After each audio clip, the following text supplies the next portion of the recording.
Hello friends, जनसंख्या का ये मैं पहला भाग प्रस्तुत कर रहा हूँ। दूसरे भाग में मैं जनगणना के बारे में बताऊंगा। भारत की जनसंख्या 24 अप्रैल 2024 को 143 करोड़ हो गई। अब ये जनसंख्या विस्फोट है या वरदान है? क्या हम एक ऐसी स्थिति में पहुँच चुके हैं जहाँ खाने नसीब नहीं होगा? क्या हमें जनसंख्या कंट्रोल करना चाहिए? क्या यह जनसंख्या ही जिसके कारण बेरोजगारी दिन रात बढ़ी जा रही है? एक छोटे से पोस्ट के लिए इतने लाखों लोग फॉर्म भर रहे हैं। आइए इन सभी बातों पर हम आज विचार करें। जनसंख्या विस्फोट 1950 के दशक से पहले कई देशों ने जनसंख्या नीति अपनाई, लेकिन विकासशील देशों में भारत पहला देश था। भारत ने 1951 में ही परिवार नियोजन नीति अपनाया। अर्थात हम लगातार परिवार नियोजन की बात तो कर रहे हैं, लेकिन क्या हम सफल हो रहे हैं? क्या भारत के लिए जनसंख्या विस्फोट एक मुद्दा नहीं बना हुआ है? प्रधानमंत्री श्री मोदी जी ने भी कहा है कि हाँ, हम भारत में जनसंख्या को थोड़ी कंट्रोल करने की आवश्यकता है, नहीं तो ये विस्फोट बन जाएगा और इससे कलह भी हो सकती है। जनसंख्या नियंत्रण सहित वैश्विक जनसंख्या मुद्दों के बारे में जागरूकता बढ़ाने के लिए विश्व भी चिंतित है। 11 जुलाई को विश्व जनसंख्या दिवस मनाया जाता है। संयुक्त राष्ट्र के अनुसार बढ़ती जनसंख्या प्रवृत्तियाँ न सिर्फ विकास को रोकती हैं, रोजगार बढ़ाने में दिक्कत होती है, गरीबी बढ़ती है और सबसे ज़रूरी काम इस सामाजिक सुरक्षा को प्रभावित करती है, क्योंकि सामाजिक सुरक्षा आवश्यक है, चाहे वो पढ़ाई हो, शिक्षा हो, स्वास्थ्य हो। वर्ल्ड मीटर के अनुसार भारत की जनसंख्या 24 अप्रैल 2024 को 143 करोड़ हो गई थी। यह कुल जनसंख्या का 17.76% है। आज भारत नंबर 1 पर है और इसी बात को लेकर जनसंख्या एक महत्वपूर्ण टॉपिक बनता जा रहा है। अगला जनसंख्या का जो सेंसस है वैसे चुनाव के बाद होने वाला है 2024 में। आप जानते होंगे कि जनसंख्या का घनत्व भारत का 481 पर किलोमीटर स्क्वायर है और हमारी औसत आयु 28 है। अर्थात युवाओं का जो नंबर है वो सबसे ज़्यादा भारत में है। भारत का क्षेत्रफल 32,87,263 किलोमीटर वर्ग है। भारत का क्षेत्रफल विश्व का मात्र 2.4% है। आप समझ सकते हैं कि 17.76% जनसंख्या है और जो हमारा जो ये है क्षेत्रफल है वो सिर्फ 2.4% है। अर्थात कितना भार हमारे जनसंख्या का हमारे धरती पर है। भारत के सबसे अधिक आबादी वाला शहर है मुंबई, फिर दिल्ली, बेंगलोर। संयुक्त राष्ट्र की विश्व जनसंख्या संभावनाएं WPP के अंतर्गत 2022 में भारत को ये बताती है कि 2023 तक भारत की जनसंख्या 140 करोड़ हो जाएगी, जैसे बताया गया। ये चीन से आगे बढ़ने वाली देश है, यानी चीन को हम पीछे छोड़ दिए हैं। क्या आपको पता है 1947 में आज़ादी के समय भारत की जनसंख्या 34 करोड़ ही थी। अर्थात आज़ादी से आज तक हमारी जनसंख्या 4 गुना बढ़ गई है। हम हर वर्ष एक ऑस्ट्रेलिया को जोड़ते हैं। नवीनतम WPP के अनुसार भारत 2030 तक 150 करोड़ और 2050 तक 160 करोड़ तक पहुंच जाएगा।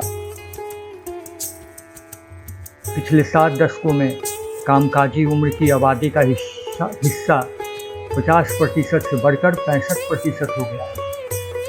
अर्थात कामकाजी उम्र की आबादी बढ़ रही है, जिसके परिणाम स्वरूप निर्भरता अनुपात अर्थात प्रति कामकाजी उम्र की आबादी में बच्चों और बुजुर्गों की संख्या, बुजुर्ग मतलब 65 से ऊपर, में उल्लेखनीय गिरावट आई है। लेकिन कामकाजी उम्र की बढ़ती रोजगार की मांग के साथ भारत का विकास दर तालमेल नहीं बैठा पा रहा है। भारत के संसाधन सीमित है। इसी WPP के अनुसार भारत वैश्विक स्तर पर सबसे बड़े कार्यबलों में से एक होगा, यानी अगले 25 वर्षों में भारत में कामकाजी आयु वर्ग के 5 में से 1 व्यक्ति भारत के होंगे, अर्थात हर 5 काम करने वाले में से 1 भारत का होगा। यूथ में अनरेस्ट आज इसीलिए दिख रहा है क्योंकि जनसंख्या इनकी सबसे ज़्यादा है और रोजगार का अभाव तो बना ही रहेगा। क्या वास्तव में हम डेमोग्राफिक लाभ की स्थिति में हैं या भारत जनसंख्या विस्फोट के मुहाने पर खड़ा है? 2019 का जनसंख्या नियंत्रण विधेयक, जिसे 2022 में वापस ले लिया गया था, ने प्रति जोड़े 2 बच्चों की नीति अपनाई थी। उनका उद्देश्य था कि शैक्षिक लाभ, मुफ्त स्वास्थ्य सेवा, बेहतर रोजगार के अवसर और कर कटौती इत्यादि को प्रोत्साहन दिया जाए और 2 बच्चों को ही रखा जाए, 2 बच्चों के लिए नियंत्रण किया जाए। ऐसा चीन में किया भी गया था, बट इसे वापस कर लिया गया 2022 में। संयुक्त राष्ट्र महासभा द्वारा एक प्रस्ताव अपनाया गया था जो सामाजिक विकास, प्रगति और विकास के लिए था, जिसके अनुच्छेद 22 में यह स्पष्ट किया गया है कि बच्चे का अधिकार, बच्चों को स्वतंत्र रूप से जिम्मेदारी लेने का अधिकार माता पिता को है।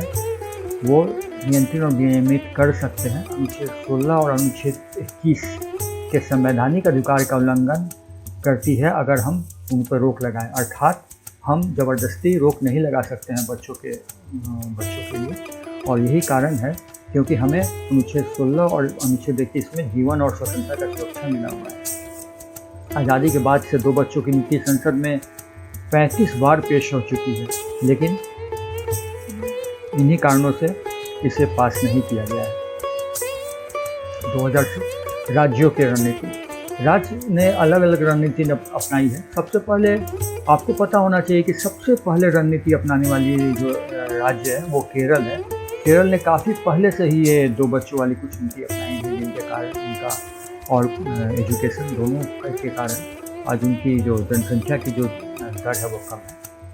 2017 में असम विधानसभा ने असम की जनसंख्या और महिला सशक्तिकरण नीति अपनाई, जिसमें कहा गया कि केवल 2 बच्चों वाले उम्मीदवार ही सरकारी रोजगार के लिए पात्र होंगे और मौजूदा सरकारी कर्मचारियों को भी 2 बच्चों वाले परिवार के मानदंड का पालन करने का निर्देश दिया गया था।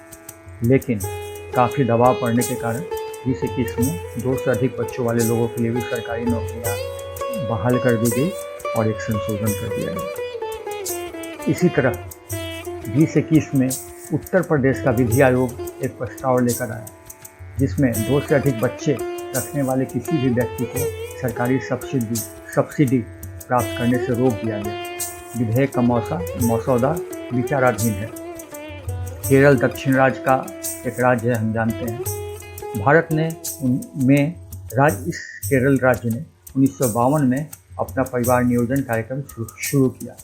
केरल उस कार्यक्रम का हिस्सा था और केरल की जन्म दर आज 1.8% है, जो भारत के 3.1 से 1.3% कम है। अर्थात उसने जन्म दर पर कंट्रोल कर लिया और उनकी जनसंख्या घनत्व 819 व्यक्ति प्रति वर्ग किलोमीटर है, जो कि बहुत अधिक है, और इसकी जनसंख्या 32 मिलियन है। केरल की जनसंख्या के हिसाब से वो काफ़ी छोटा प्रदेश है, लेकिन उसने अपना जन्म दर पर कंट्रोल कर लिया है और यही कारण है कि वहाँ शिक्षा इतनी आगे बढ़ी हुई है, राज्य उन्नति की ओर जा रहा है। अदालत के मामले, जनसंख्या नियंत्रण के लिए 2 बच्चों के मानदंड सहित कुछ कदमों को मांग करने वाली याचिका को दिल्ली उच्च न्यायालय ने बार बार खारिज किया है। भाजपा नेता और वकील अश्विनी कुमार उपाध्याय द्वारा जनहित याचिका किया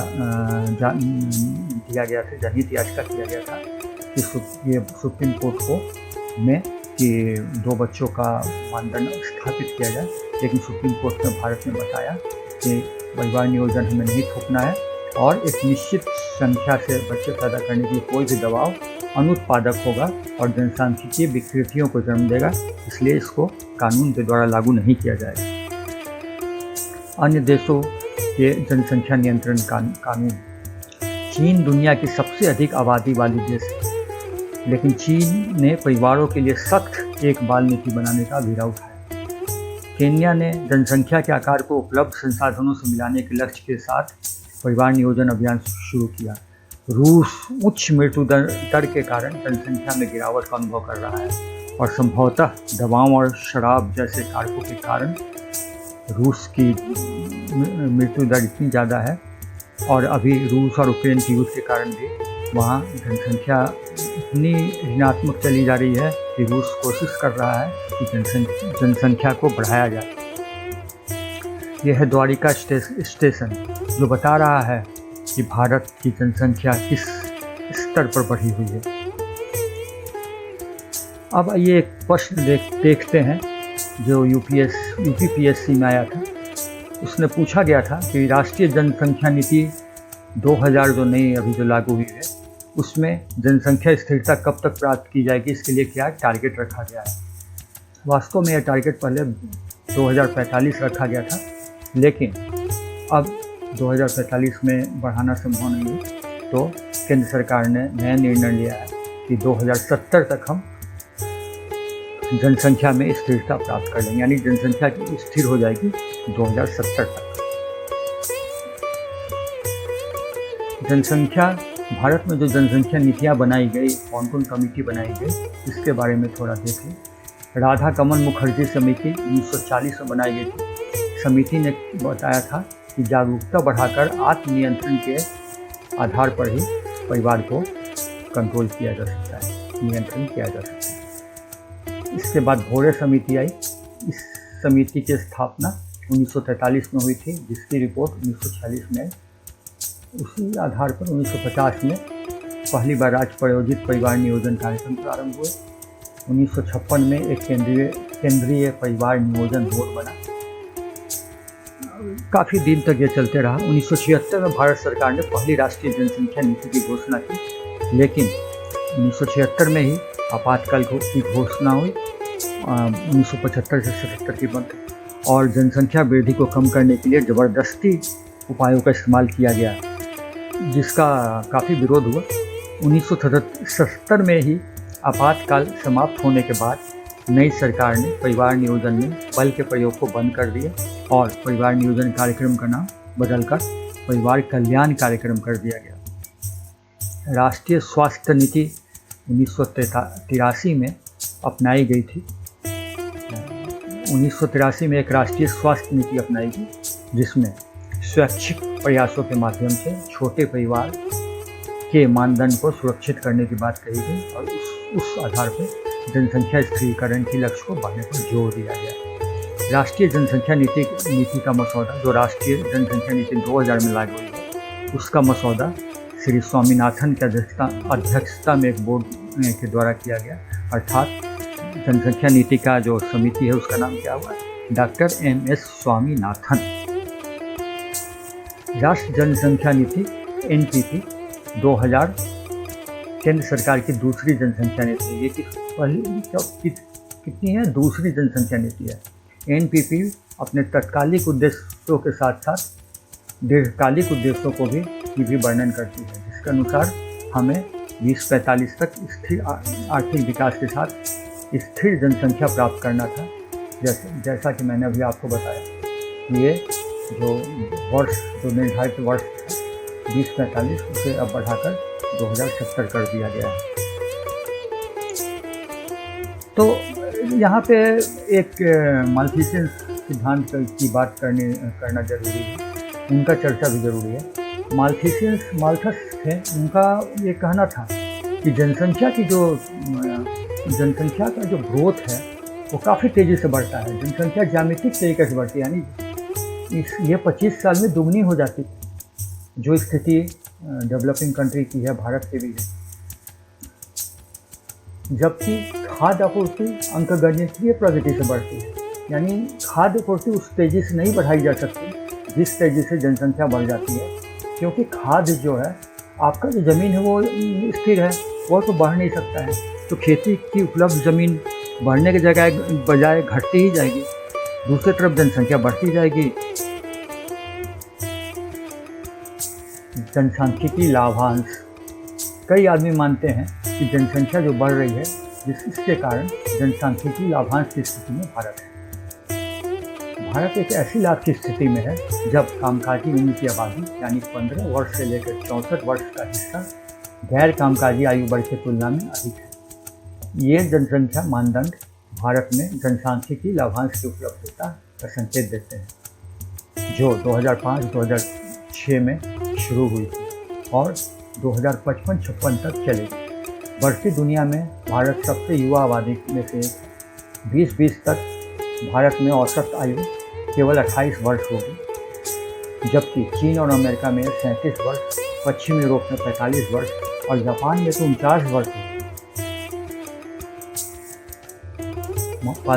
माल्थुसियन थ्योरी के अनुसार पॉपुलेशन ट्रैप क्या होता है, अर्थात हम ऐसे ट्रैप में फंस जाते हैं कि फूड कम पड़ने लगते हैं और जनसंख्या बढ़ने से फूड की जो रिक्वायरमेंट है वो बढ़ने जाती है, अर्थात हम 30 से ऊपर की ओर चले गए।